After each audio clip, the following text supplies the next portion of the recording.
fossil form and function. Naturalists have always been amazed at the diversity of species on Earth, and especially their enormous range of sizes and forms. When they first saw giraffes, dolphins, hummingbirds, or giant redwoods, they stood back in amazement. It is natural to ask questions about what different plants and animals do. Why does the giraffe have such a long neck? How can hummingbirds control their flight so precisely that they hang motionless in front of flowers while they probe deep for nectar? Why do trees grow to different heights?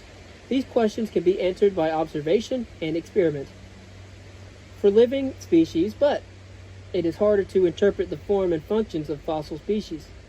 But this does not mean that paleobiologists should not try. The form, or the external appearance, of any microbe, plant, or animal is shaped by evolution. The wings of birds are adapted for flight. The long beak and tongue of the hummingbird is adapted for feeding on nectar deep in a flower. The amazing tail of the male peacock is adapted through sexual selection to attract a mate. Sexual selection is the set of evolutionary processes that depend on interactions between the sexes. The most familiar examples are the astonishing tails and colors of male birds, the antlers and horns of male deer and antelope, the mane of the male lion, and other structures that are there to impress the females. These structures generally have little to contribute in protecting the animal from predators or in helping it to find food, and so in many cases they are a considerable handicap to natural selection. So, sexual selection can act counter to natural selection. But the benefit for a male peacock in finding a willing female or females and in mating, which is sexual selection, is clearly greater than the disadvantage of carrying such a huge tail when trying to avoid a predator, which is natural selection. Plants and animals have adaptations that function in the context of both natural and sexual selection. An adaptation is an aspect of form that performs a physical or behavioral function. It may not perform that function terribly well, merely well enough. So human beings are adapted for walking upright, and this has changed many aspects of our body shape, but we are not very good at walking upright, and we betray some of our quadrupedal ancestry. Humans still get terrible backs, arthritic joints, and cannot run very fast. In the early years of bipedalism on the African plains 5 million years ago, perhaps speed was not always essential. A human could never outrun a lion or a cheetah, but could perhaps climb a tree or hide in a cave, or be smart and act together with other humans to distract the predator. Paleontologists have always been fascinated by the form and function of fossils. Not only are fossil forms often startlingly beautiful, they may be puzzling as well. So many fossils belong to groups without modern analogs that it becomes an intriguing exercise to determine why they had the forms that they had and what their functions may have been. The form of fossils is important for paleontologists for 3 reasons. Firstly, form is the only evidence we have in fossils for identifying species and wider relationships to reconstruct the tree of life. Second, form can tell us about behavior and ecology. And third, variations in form are commonplace within a species, and the study of changes in form through time informs us about evolution. And of course, there are variations in form within species. There's individual variation, geographic variation, sexual dimorphism, and growth stages, as well as ecophenotypic effects. This chapter covers allometry, evolution and development, going into ontology and phylogeny. We're covering phylogeny in our other reading in our book by Dr. Cardong.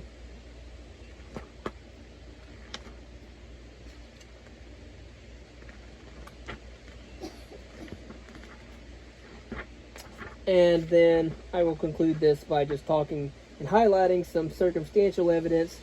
Paleontologists are inquisitive by nature, and they gather evidence of all kinds to test their hypotheses. Clues about the lifestyle of an ancient plant or animal may come from the enclosing rocks, the associated fossil remains, associated trace fossils, and particular features of the body fossils themselves. These can be grouped as circumstantial evidence.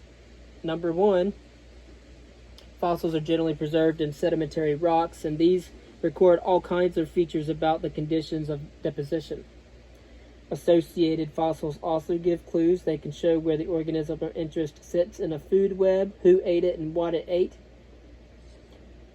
Associated trace fossils can sometimes be linked to their producers, but not always. There are some rare examples of arthropods preserved at the ends of their trails. The link between trace fossil and producer is usually a little less clear. For example, dinosaur footprints may be found at certain levels within a particular geological formation, and the skeletons of likely producers at other levels. And of course, there is the close study of the body fossils themselves.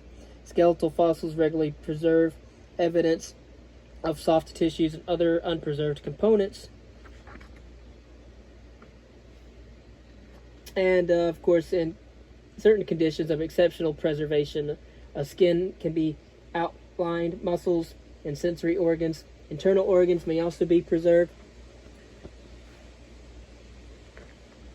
And so we can learn about the diets of these creatures. And for example, dinosaurs. The spectacular fossils from Liaoning in China have confirmed that the fossil birds had feathers and the mammals had hair, as had been expected, but other fossils showed that all the carnivorous dinosaurs had feathers as well. That dramatically changes all previous paleobiological interpretations of those dinosaurs, because they must have been warm-blooded in some way. And of course, even the carnivorous dinosaurs had hair. The next video will cover macroevolution and the tree of life. And then I might even venture out to cover the next section. The next section will be on macroevolution and the tree of life. The section after that, discussing biodiversity, extinction, and mass extinction.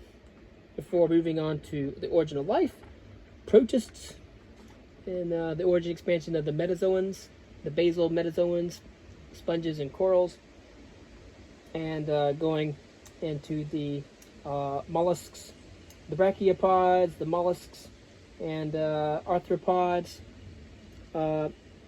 echinoderms, fishes and basal tetrapods, dinosaurs and mammals, fossil plants and fungi, and trace fossils.